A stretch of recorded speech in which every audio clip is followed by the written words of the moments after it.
Halo semua warga TCS, kembali lagi bersama teman cerita seram. Di episode kali ini, kami akan membawakan cerita horor dari X, yaitu pengalaman di Mall Bekasi pada tahun 1998 yang dipublis oleh sebuah akun bernama @asdf_gahj88981605. Maaf ya kalau penyebutannya begitu, soalnya dia memang menyamarkan identitasnya guys. Nah jadi, ceritanya ini berdasarkan pengalamannya sewaktu masih bekerja di mall tersebut. Oke, tanpa menunggu lama-lama lagi, kita langsung saja masuk ke ceritanya. Jadi, aku pernah kerja di salah satu perusahaan retail terbesar di Indonesia, di mana salah satu toko mereka merupakan toko mall yang terjadi pembakaran pada tahun 1998. Waktu itu aku dapat kerjaan untuk cek toko tersebut. Tibalah waktu zuhur, musolanya berada di lantai basement lantai 1. Akhirnya saya pun sholat bersama 3 temanku. Pas pakai sepatu setelah sholat, aku bertanya dengan seniorku, sebut saja Bapak A. Aku tanyalah ke Bapak A ini, Pak, ini bukan mall yang dulu bekas kejadian 1998 yang kebakaran itu kan ya? Kalian tahu apa jawabannya? Lah iya, ini mall itu. Syoklah aku setelah dengar itu. Akhirnya senior Bapak A ini cerita, asal usul perusahaan itu bisa beli ini mall. Ternyata emang benar bahwa ini mall tersebut. Aku dari datang emang sudah disambut oleh sosok cewek di ruko sebelah mall. Aku pikir ya, hanya emang penghuni daerah sini. Ternyata emang tempat ini punya histeri yang agak membangunkan ya. Aku masih bersikap tenang. Kayak harus tenang tapi oke. Dimana semakin parah, sosok-sosok itu datang. Ketika aku sholat asar. Ketika itu, aku sholat asar selesai duluan. Lalu, ingat kan musola ini berada di basement lantai 1? Setelah aku buka mukena, aku melihat di pojokan ada sesosok orang seperti terbakar dan setengah badannya doang. Aku shock. Aku pikir salah lihat. Aku pun langsung buru-buru pakai sepatu dan lari pergi dari basement tersebut.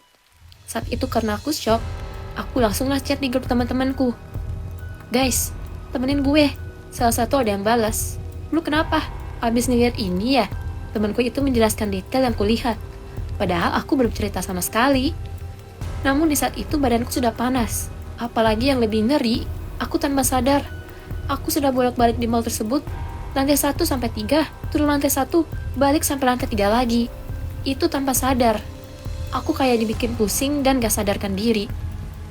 Untungnya, setelah itu temanku yang menjelaskan detail itu menelpon aku. Berhenti, cari tempat duduk dan baca ayat kursi. Temanku ini emang bisa melihat hal-hal yang kayak gitu. Bahkan ketika aku melihat, dia bisa astral projection, di mana dia bisa langsung berada di tempat yang sama denganku. Dia pun menceritakan, itu sama persis seperti yang aku lihat di sana. Aku pun juga mencium bau bekas kebakaran. Saat itu aku lemas banget. Udah gak konsen. Akhirnya aku izin seniorku untuk balik duluan. Karena aku udah gak sanggup di sana. Karena panas sekali rasanya di dalam sana. Seperti benar-benar terjadi kebakaran saat itu. Seniorku pun mengizinkan. Akhirnya aku langsung pulang. Ketika sampai di depan pintu mall, tepat di depan pintu mall itu, aku bicara dalam hati. Kita di beda dunia. Ini tempat kalian. Jadi jangan ikuti aku. Lalu aku pergi dan aku menoleh ke mall tersebut.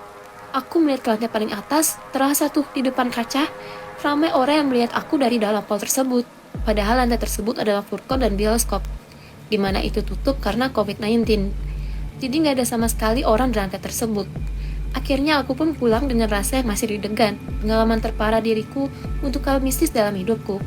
Sesampai di rumah, aku memang membuat status WhatsApp, kurang lebih bilang perasaanku, pertama dan terakhir ke sana. Satu temanku yang lain tiba-tiba membalas, "Kenapa?" Aku pun cerita, tapi tidak detail. Aku cerita kalau aku melihat sesuatu di sana. Temanku ini memang tahu aku sensitif. Dan sebelum ke mall tersebut, aku sempat nanya, mall itu letaknya di mana ya? Karena yang aku tahu, rumahnya dia dekat sana. Lalu dia menjawab ketika aku cerita semuanya. Aku tahu, pasti kamu kenapa-napa kan? Aku aja nggak berani ke sana. Aku marah ke dia. Kenapa nggak bilang dari awal sih? Kalau mall itu bekas itu. Dia jawab, aku bingung soalnya ngomongnya. Oke lah, emang aku yang terlalu sensitif untuk hal-hal yang seperti ini. Oke guys, jadi itu dia cerita tentang bau angker. Nah, buat kalian yang tahu mallnya di mana, tolong jangan di-spill ya. Jadi sampai di sini aja ceritanya. Semoga kalian terhibur dan suka.